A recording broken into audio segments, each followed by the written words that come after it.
कर शिरी ठेवा, आरती ओवाळी तो मनोभावे करुणी सेवा। जय जय श्री शनी देवा। सूर्य सुता शनी मूर्ती तुझी आगाध कीर्ती, एक मुखे काय वर्णू शेषान चले स्फूर्ती। जय जय श्री शनी देवा। या कलियुगाचा राजा सत्याचा सागर सूर्य होत, मी मनांना पाचावर धारण करणारा, असत्याचा नाश करणारा आणि सत्याचा विजय करणारा, दंडनीयांना दंड देणारा आणि अधर्मीयांचा आदर करणारा असा धर्मप्रिय, शिवप्रिय आणि तुम्हा माझा आराध्य दैवत शनिदेवांना आपण प्रथम दंडवत नमस्कार करूया। आपण पाहत आहोत प्रपंच करताना परमार्थ कसा असावा, तो संसार करताना सांसारिक जीवनातून पारमार्थिक जीवनाकडे आपण जात असताना जी काही साधना आपण करत असतो, जी काही उपासना करत असतो, हे करत असताना ईश्वरी कृपेने, ईश्वरी अनुष्ठानाने जी काही ईश्वराचं देण आहे, ते देण आपण स्वीकारत असताना, आंतरिक ऊर्जा वाढवत असताना, आपल्या मनातील जे काही मळ असेल ते सोडत असताना मात्र दोन गोष्टी कायम असतात आपल्याकडे, ते अहंकार आणि ममत्व। या दोन गोष्टी सहजासहजी सुटत नाही। अहंकार असा आहे की समजा आपल्या घरापुढे कोणी आलं, आपण आपल्या दाराला कोणीतरी ठोठावलं समजा, तर आत्मा आवाज देतो, आपण कोण, तेव्हा ठोठावणारा म्हणतो मी, नाव सांगत नाही तो, मी म्हणतो। मी म्हणजे अहंकार, मी म्हणजे अहंकार। आणि तुमच्या बुद्धीला, तुमच्या ज्ञानाला, तुमच्या पुण्याला, तुमच्या सुखाला, तुमच्या सगळ्या गोष्टीला तो सकारात्मक गोष्टी तो चिटकलेला असतो, सगळ्या गोष्टीला तो चिटकलेला असतो अहंकार। आणि ज्याच्याबरोबर ममत्व असतो, एखाद्या व्यक्तीवर आपलं प्रेम आहे, एखाद्या वस्तूवर आपलं प्रेम आहे, एखाद्या घरावर प्रेम आहे, एखाद्या साधनेवर प्रेम आहे, एखाद्या देवतेवर प्रेम आहे, हे प्रेम प्रकट करण्याचं माध्यम म्हणजे ममत्व। आपण प्रथम मी म्हणतो आणि ती वस्तू कोणाची, माझी, ते पाहुणे कोणाचे, माझे, ती व्यक्ती कोणाची, माझं, मी आणि माझं। याच्यामुळे मनुष्याच्या जीवनामध्ये प्रगतीला खीळ बसते। प्रगती व्हायला किंवा अध्यात्मामध्ये प्रगती असेल, सामाजिक कार्यात प्रगती असेल, सांसारिक जीवनामध्ये प्रगती असेल, कुठल्याही प्रगतीला ब्रेक लावणारे दोन वस्तू आहेत, ते म्हणजे अहंकार आणि ममत्व। ह्या दोन गोष्टी खूप वाईट आहेत। जेव्हा मी संकटात असेल, तेव्हा मी जर पडत असेल, मला जर संकट असेल, तर मी असं समजतो की जगावर संकट आहे।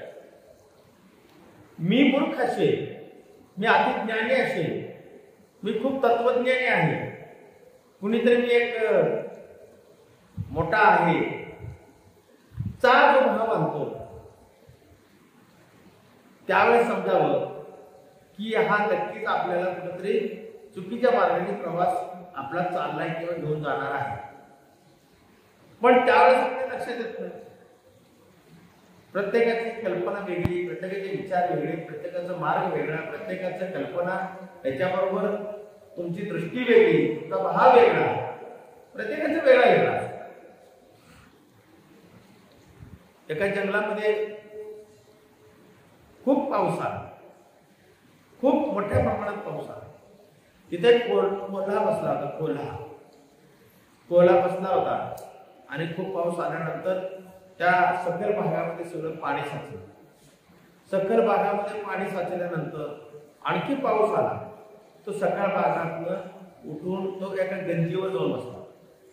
एका कडव्याची गंज असेल, गवताची गंज असेल, त्या गंजीवर जाऊन बसतात. तिथं जाऊन बसल्यानंतर तो कोला घाबरायला लागला. तो गंज पण पाण्याने हाला लागले, खालीवर हाला, गंज पण पाण्याने खालीवर हाला. आता तो म्हणाला की आता मी बुडणार, आता शेवटचा मार्ग काहीच नाही. मग मला वाचवण्यासाठी मी काहीतरी मार्ग काढला पाहिजे. मग त्या मूर्ख कोल्ह्याने एक मार्ग काढला. मोठ्या मोठ्याने ओरडा लागला, मोठ्या मोठ्याने आवाज द्यायला लागला, एक संकेत, वेगळा संकेत द्यायला लागला की जुन्या माणसाला सांकेतिक भाषा कळत असते प्राण्यांची. त्या पद्धतीने तो ओरडत होता की आता सृष्टी बुडणार आहे, ही सृष्टी सगळी बुडणार आहे, वाचवा वाचवा वाचवा, असं तो मोठ्याने ओरडत होता. ओरडत असताना दिवसा हे सगळं घडत असल्यामुळं जुने जाणकार माणसं त्याचं सांकेतिक भाषेमध्ये त्याला ओळखले, काहीतरी विविध घडणार आहे, या पृथ्वीवर काय विविध घडणार आहे, वाईट काहीतरी घडणार आहे, म्हणून हा कोला ओरडतो. मग आपण सगळ्यांनी काय करूया, कोल्याला वाचवायचा प्रयत्न करूया. तो हे विचार करण्यामध्ये सगळे ज्येष्ठ मंडळी एकत्र येण्यामध्ये ते गंज पाण्याने वाहू लागले. त्या पाण्याच्या मागणी कळायला लागली गंज, गंजीवर बसलेला तो कोला मोठ्याने ओरडतो, वाचवा, काय प्रलय होणार आहे, प्रलय होणार आहे, मोठं संकट आहे. त्या सगळ्यांनी त्याला आटोपाट प्रयत्न केला. युवकांनी सगळ्या परीने प्रयत्न करून त्या कोल्याला बाहेर काढलं आणि बाहेर काढून त्याला सगळ्यांनी डोक्यावर हात फिरवलं, सगळ्यांनी त्याला लाडी गोडी लावली, त्याला अभय दिला, तू आता मरणार नाहीस, पण प्रलय कधी होणार आहे सांग, प्रलय कधी होणार आहे सांग.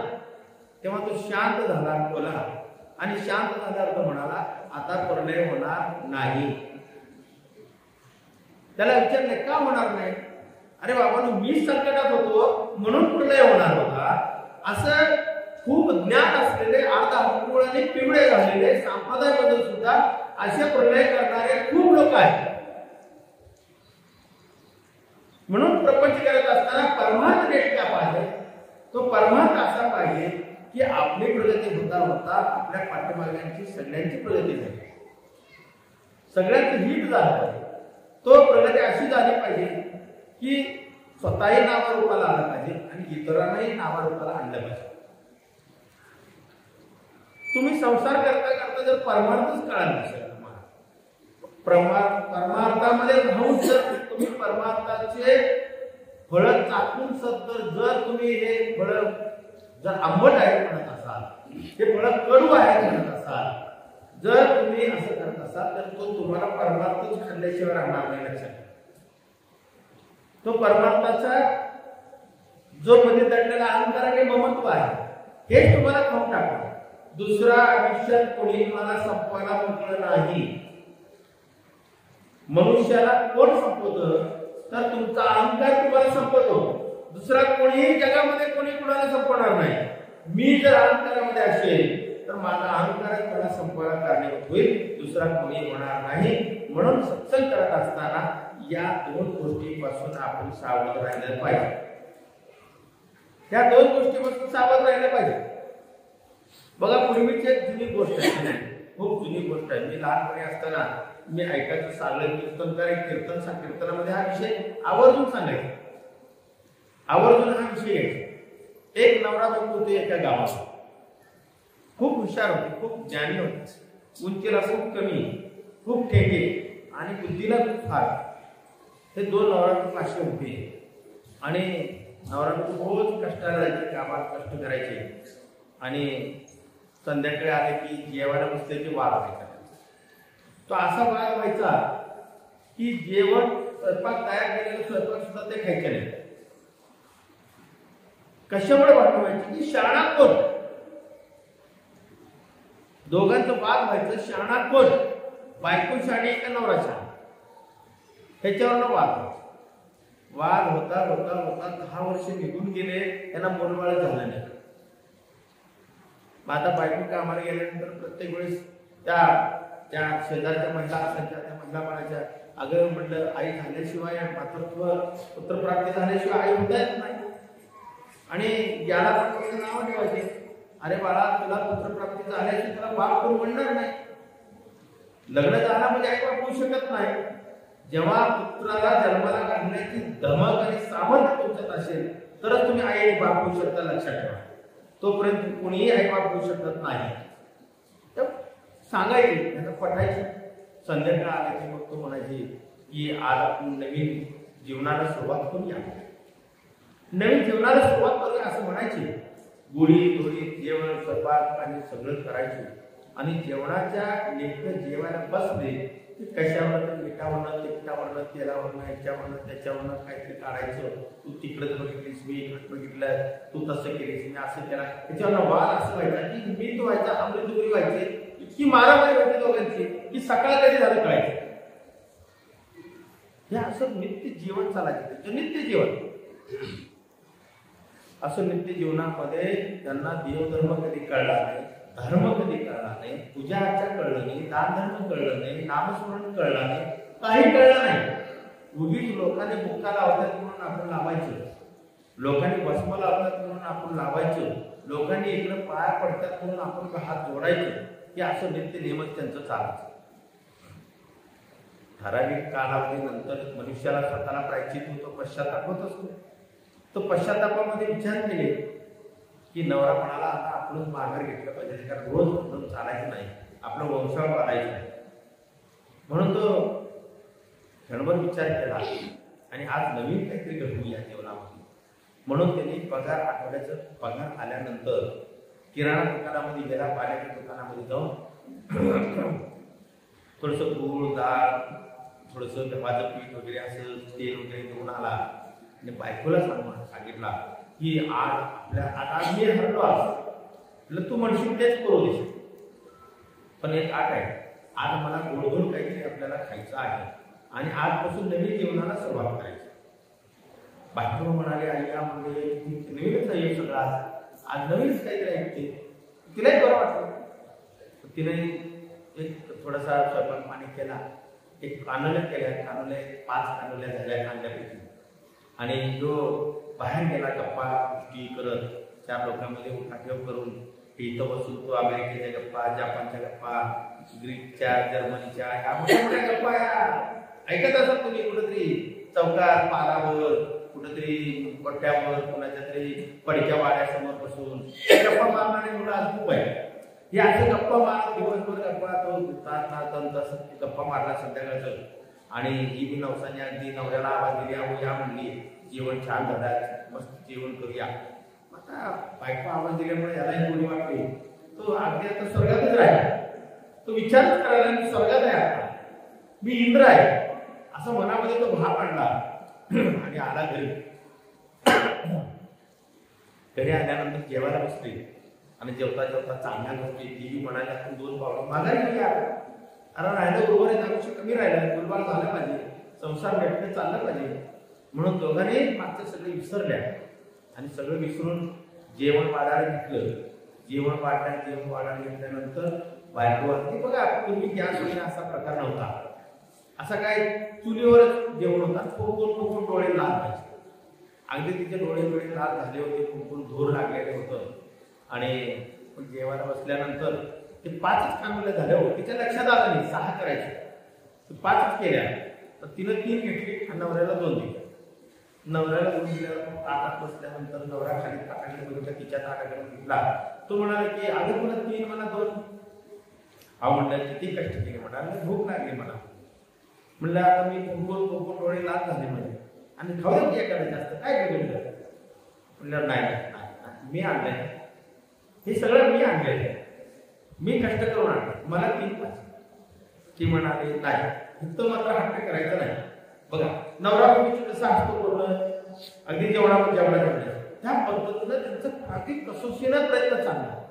ते शेवटपर्यंत रात्रीचे 12 वाजले तरी यांचा हट्ट काय सुटला नाही. तो म्हणाला मी 3 खाणार, ती म्हणाली मी 3 खाणार. त्या वादामध्ये तुम्हाला सांगतो दोघांनी ठरवलं आज भांडण करायचं नाही.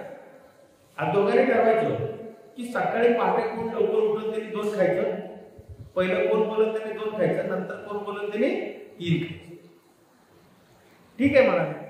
आता असंही वेळ झाले तसंही आता 2-3 तास काढायला काय हरकत नाही. झोपी गेली. एक तर दिवसभर कष्ट केलेले होते, गावाला कष्ट केल्यामुळे पोटात काय अन्न नव्हतं. रात्री व्याकुळ म्हणाले तसंच झोपले. पोटात कावळे उडत होते, झोप का लागत नव्हती. आणि नेमकं पहाटे झोप लागली. आणि पहाटे झोप लागल्यानंतर झुंजुर्ग झालं. सगळे पहाटे लोक उठले, सगळे नळाला पाणी आलं, सगळे पाणी भरायला लागले. यांचं पाणी वाया चाललं. शेजारचे मुलं ओरडायला लागले ना, अगं दरवाजा उघडा, काकू दरवाजा उघडा. म्हणलं पाणी वाया चाललंय. म्हणलं 1 नाही 2 नाही. मग शेवटी दरवाजा मोठ्याने वाजवत होते तरी जाग आली. तर जाग आल्या अख्खी रात्र घालवली. म्हणलं मी आता जर उठून जर आवाज दिले पोराला तर मला एक टायमाला कमी खावं लागलं. ते ह्याचं काय? ती बोलली नाही. शेवटी हा पण ऐकला, पण हा उठावो तर कानाला एक कमी खावं. जो बोलत नाही कानाला कमी खावं लागतं. मग दोघांनी असं झोपल्या. सकाळच्या 8 वाजले 9 वाजले. शेवटी आळीतले गल्लीतले लोक म्हणायला लागले हे हाय काय गेले, म्हणजे काय करायचं काही कळलं.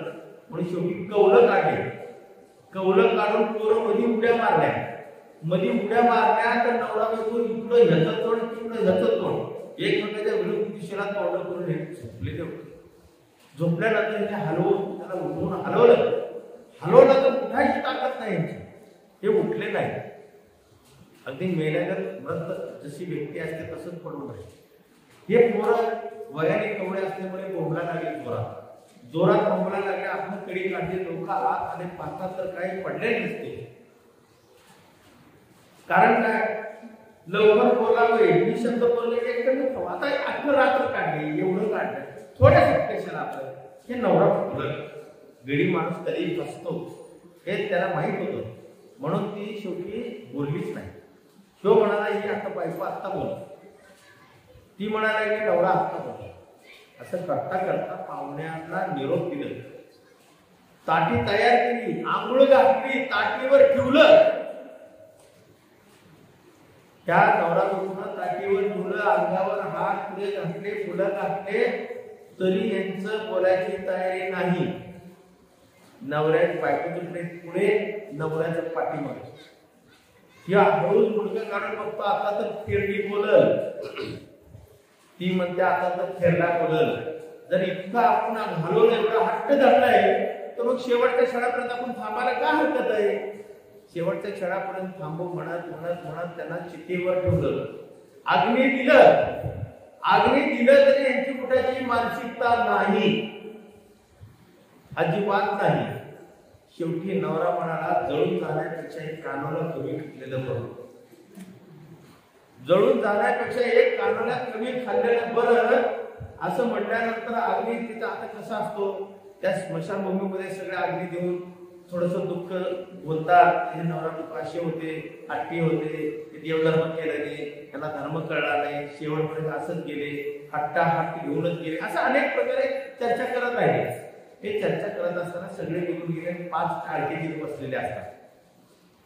आता 5 वयोवृद्ध माणसं बसलेले असतात की डोकं फुटेपर्यंत असं काहीतरी प्रथा असते. त्या प्रथेसाठी ते बसलेले असतात. ते बसले होते. कोणी तंबाखू खात होता, कोणी पान खात होता, कोणी पानाला चुना लावत होता, कोणी बिडी पीत होता.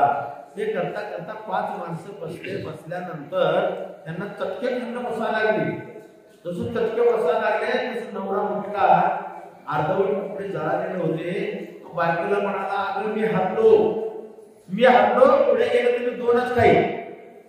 बायको उठली, त्या तुम्ही पुढे गेला तर 2च खा, 3 खाऊ नका, 3रं माझ्याजवळ ठेवा, कारण पहिलं तुम्ही बोलणार.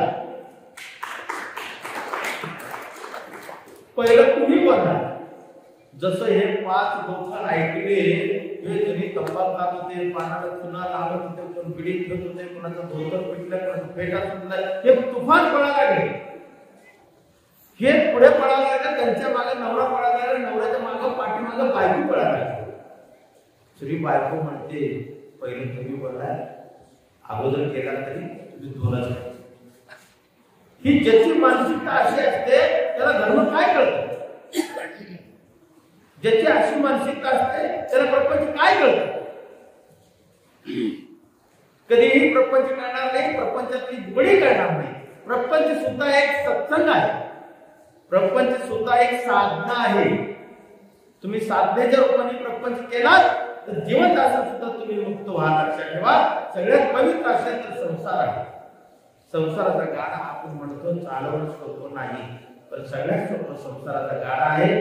ज्याला जन्म या मृत्यू लोकांमध्ये झालाय तो सगळ्यात भाग्यवान आहे. कारण त्याला साधना करता येते, त्यालाच प्रपंच करता येतो. इतरांना प्रपंच करता येत नाही. स्वर्गात प्रपंच करता येत नाही, शिवलोकात करता येत नाही, भूलोकाशिवाय पर्याय नाही. म्हणून तुम्ही आम्ही भाग्यवान आहोत. म्हणून प्रपंच करत असताना परमार्थ असा असला पाहिजे. परमार्थ सुद्धा एक साधना झाली पाहिजे.